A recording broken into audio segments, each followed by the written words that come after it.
Bah préviens Jean-Eudes, enfin! Bonjour les pantouflards cinéphiles, je suis le Flo sans nom et pour ce premier épisode, je voulais vous parler de Darren Aronofsky. Eh oui.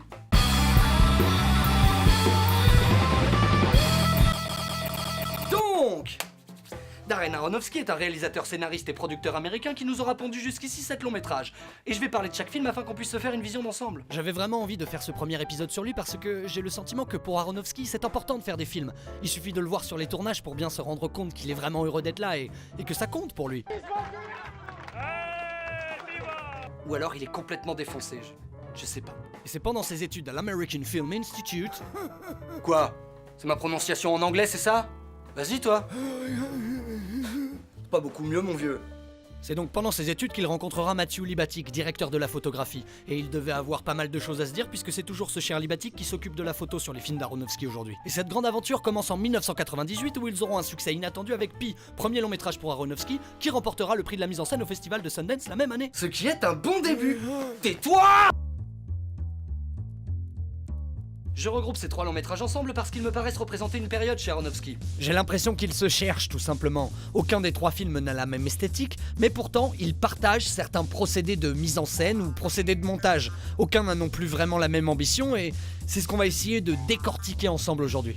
Pi, donc sorti en 1998, est un film d'auteur tourné en noir et blanc et qui s'en sort pas trop mal avec ses $60 000 de budget, puisqu'il rapportera jusqu'à 3 221 152 $ au box-office. Ce qui est...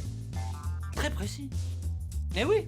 Le film raconte donc l'histoire de Max, mathématicien brillant en proie régulièrement à de violentes migraines et qui cherche à décoder un motif dans les fluctuations de la bourse en utilisant un ordinateur du futur du passé. Et dans un bar, il rencontrera un juif kabbaliste qui lui fera son petit numéro de numérologie et une agence gouvernementale en roue libre qui essaiera de se servir de lui et de s'accaparer ses découvertes. En plus, il y a Marc Margolis dedans. C'est vachement bien ça. Moi j'aime bien Marc Margolis. Bon, vous l'aurez compris au titre du film, par contre, le secret de l'univers, bah c'est Pi. En effet, Jean-Eudes. Mais attends, du coup, ça n'a rien de mystique. Hein. C'est décevant quand même. C'est décevant. Mais ça reste un film très intéressant, surtout quand on a envie de faire du cinéma. Il a de vraies qualités visuelles tout en ayant ce côté faisable comme fait à la maison. Ok, 60 000 $, on les sort certes pas du cul d'un cheval, mais avec un financement participatif bien foutu, c'est possible. En bref, j'ai pas grand chose de plus à dire sur ce film à part vous inviter à le regarder. Allez, moi j'enchaîne. Requiem for a Dream, sorti en France en 2001, et quant à lui, selon les dires de Darren Aronofsky, un film d'horreur. Un film d'horreur. Call it an urban horror film, and it's going to be really scary, but it's not scary in the traditional monster way. It's scary in how the people's dreams turn into nightmares. Mais même en sachant ce qu'a voulu faire Darren Aronofsky, j'ai pas pu m'empêcher d'entendre pendant tout le film que... Se droguer, c'est mal. Il ne faut pas vous droguer.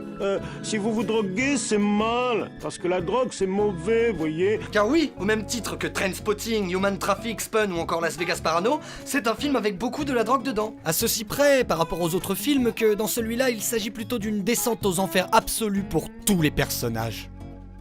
Ah parce que oui, hein, on est sur de la prise de décision bien... salée. Tu sais ce qu'on devrait faire? Acheter une bonbonne au père Brody. On la coupe et on la revend. Ça y est, ma poule. On la goûte? Je suis une sorte d'agent commercial. Bien sûr qu'il me donne des comprimés, c'est un médecin. Et maintenant, qu'est-ce qu'on fait? Tu la tues. Et pour ce qui est de ce film, eh ben, j'ai un sentiment assez ambivalent à son égard. Si vous préférez, j'ai le cul entre 2 chaises. Et la raison de mon hésitation est assez simple, c'est parce que c'est un film culte de mon adolescence, et que si on enlève la réflexion d'Aronofsky sur sa structure de film d'horreur, ça reste un film assez moraliste et paraissant particulièrement partial à propos de la drogue. Mais ça, c'était pour mes souvenirs, puisqu'en vérité, la drogue n'est pas vraiment le sujet du film. Le sujet, c'est plutôt l'addiction, qui devient au fur et à mesure du film le personnage principal. Un peu comme le tueur peut devenir le personnage principal d'un slasher. Et comme on dit, c'est pas le film qui change, c'est le spectateur. T'es sûr que je la fais comme ça, Jean-Eudes? Ah, je le sens pas du tout. Eh bah j'ai dû m'y reprendre à 2 fois pour le finir. C'est beaucoup trop appuyé dans le pathos à mon goût. Et en plus, les personnages sont vraiment réduits à de simples fonctions. Oui, Jean-Eudes, oui. Comme dans les slashers. Je m'explique. Par exemple, Tyrone, lui, n'existe que pour ramener de la drogue et avoir des idées pourries. Jean-Eudes, t'as 84 ans, t'es moche, t'es con, t'es petit et tu te permets d'être raciste?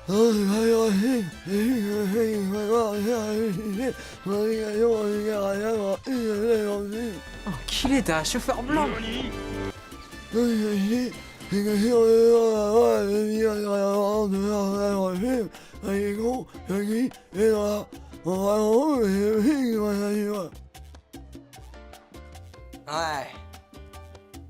Fais gaffe, Jean-Eudes.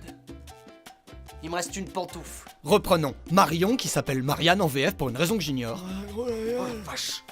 Marion donc n'existe que pour être le love interest de Harry. Harry qui la poussera plus tard dans le film à se prostituer pour récupérer un peu d'argent auprès de l'acteur principal de Peach, Sean Gullet, qui nous fait ici un caméo tout en dégueulasserie. Et enfin ce petit macro en herbe de Harry qui lui n'existe que pour faire le lien avec sa mère Sarah, qui est le seul personnage développé du film en fait. Bah oui, c'est la seule dont on comprend les motivations. Bon, elle veut maigrir pour passer à la télé, ça casse pas des briques. Mais au moins on comprend la raison de ses mauvais choix. Puisqu'elle ne sait pas qu'elle se drogue. Elle croit en toute légitimité que ce sont des médicaments puisque c'est le meilleur médecin du monde qui lui a prescrit. Surcharge pondérale. Petite, j'ai 25 kilos que je suis prête à donner. On va s'en occuper. Pas de problème.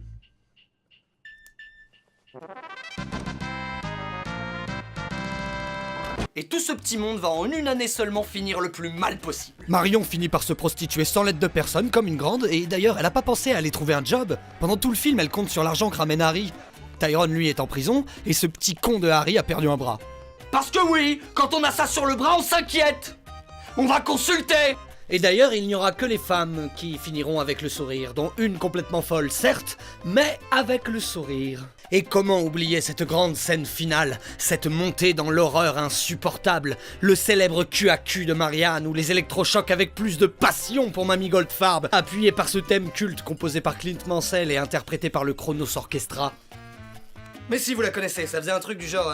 ta-na-na-na, ta-na-na-na, ta-na-na-na-na-na-na-na, ta-na-na-na, ta-na-na-na, ta-na-na-na. Cette musique qu'on retrouvait dans les reportages TF1 ou sur les vidéos complotistes. Non. Enfin, je crois pas. Pour conclure sur Requiem for a Dream, parce qu'il le faut bien, ça a beau être seulement son deuxième long métrage, il frappe fort.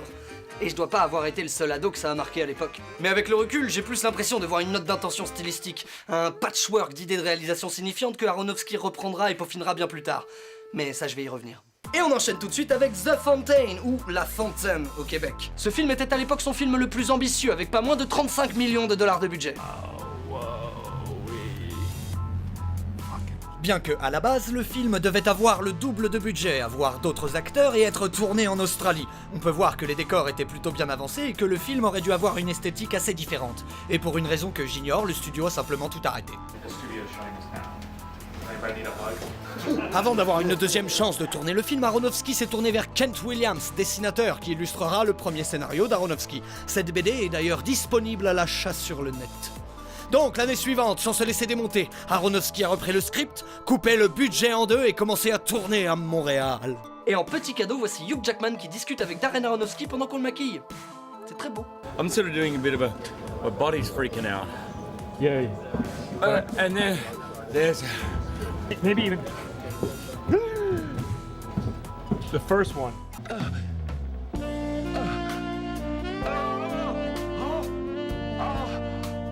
T'as fini? Alors après tout ça, on est en droit de se poser une question légitime. Qu'est-ce que c'est quoi qui se passe dans ce film? Il s'agit simplement ici d'une histoire d'amour entre Rachel Weisz et Hugh Jackman, qui dans ce film est un chercheur de la science de la médecine qui essaie de découvrir un remède à certaines formes de tumeurs cancéreuses. Et comme le scénario fait plutôt bien les choses, Rachel Weisz est elle-même atteinte de ce même type de tumeur cancéreuse. Elle a déjà accepté sa mort prochaine, mais pas Hugh Jackman. Non, lui refuse cette fatalité, et en cherchant à la sauver, il va paradoxalement s'éloigner d'elle alors qu'il leur reste si peu de temps à partager. Et tout ça pourrait être un putain de beau drame plutôt réaliste, qui aurait putain de fonctionné, notamment grâce à un Hugh Jackman superbe. Mais, parce qu'il y a toujours un mais, le film se casse complètement la gueule à cause d'un tout petit mais tout petit détail. Sa structure narrative. Car oui, le film vient s'encombrer de deux strates narratives supplémentaires. La première dans le passé, où Hugh Jackman est un conquistador chargé par Rachel Weisz, alors reine d'Espagne, de trouver la fontaine de jouvence en Amérique du Sud. Et en fait... What a twist! Puisqu'en fait c'est une histoire écrite par la dame à la tumeur. Petit 2, dans le futur où Hugh Jackman voyage dans l'espace à bord de son vaisseau bulle, a perdu ses cheveux et se trimballe jusqu'à une nébuleuse en emmenant Rachel Weisz, réincarnée en arbre. Ouais, dit comme ça paraît con. Et ça l'est. Mais pas que! Car, autant on nous présente clairement l'histoire du conquistador comme étant fictive au sein même du film, puisque c'est l'histoire qu'écrit la dame à la tumeur pour tenter de faire passer un message subtil à son mari fuyant, autant pour le futur, c'est très flou. Ça pourrait être effectivement le même Hugh Jackman que dans le présent, puisque dans le film il découvre une sorte d'écorce d'arbre qui inverse le processus de vieillissement. Mais comme à la fin il transcende les dimensions et arrive à se retrouver dans l'histoire du livre, on en vient à se dire que le futur aussi fait partie de la mise en abîme. Ceci dit, même en voyant les choses comme ça reste un sacré bordel sur la fin. Mais ça expliquerait plutôt bien les échos narratifs qu'on trouve dans les trois histoires, où l'éloignement qu'il impose à sa femme dans le présent est en opposition avec l'éloignement que sa femme lui impose dans le passé et avec le rapprochement rédempteur qu'il peut chercher dans le futur. Mais je préfère croire à des échos volontaires que d'oser penser qu'il savait pas comment finir son film. Alors pourquoi je parle de période sur ces trois films? Eh bien selon moi, ces films ne sont tout simplement pas terminés. C'est le sentiment qu'ils me laissent en tout cas. Oui, je parle de mon ressenti! On parle de cinéma! Ça se ressent le cinéma, ça va! Pourquoi je m'énerve, moi? Ils sont certes pleins d'idées, comme je l'ai dit à propos de Requiem for a Dream, mais ça ressemble plus à un patchwork hétéroclite de bonnes idées. Et c'est peut-être trop. Une sensation de film fourre-tout, presque comme une bande démo à grande échelle. Oh, regardez, je peux faire ça, et ça, et ça, et ça, et ça, et ça, et ça, et ça, et ça, et ça, et ça, et ça, et ça. Ah bah oui, après c'est vraiment beau, mais parfois indigeste. C'est comme un beau gâteau! Oh, il est beau! Il est beau le gâteau! Mais il est trop sucré. Mais je ne saurais que trop vous conseiller ces trois longs métrages. Ils sont beaucoup mieux que les drames bourgeois français qui font l'apologie du racisme. Hein, Jean-Eudes? Bien toi qui voulais que je critique le brio d'Yvan Attal. Qu'est-ce que tu veux que je dise? Que Camélia Jordana joue comme une pomme de terre? Que Daniel Auteuil en a rien à foutre? Ou que la réalisation est à peu près aussi signifiante que Oui Oui à la plage? Tu vois, tu dis pas que des conneries, Jean-Eudes. Je regrette presque de t'avoir coupé la langue. Presque. Oui, oui, oui. Trois films, ça va, hein. Non, on fera la suite dans une autre partie. Oh non, tout le monde le fait. Abonnez-vous, abonnez-vous. Oh. Et puis de toute façon, tu viens de le faire. Bon, on se voit la semaine prochaine, Jean-Luc. Oui. Bisous.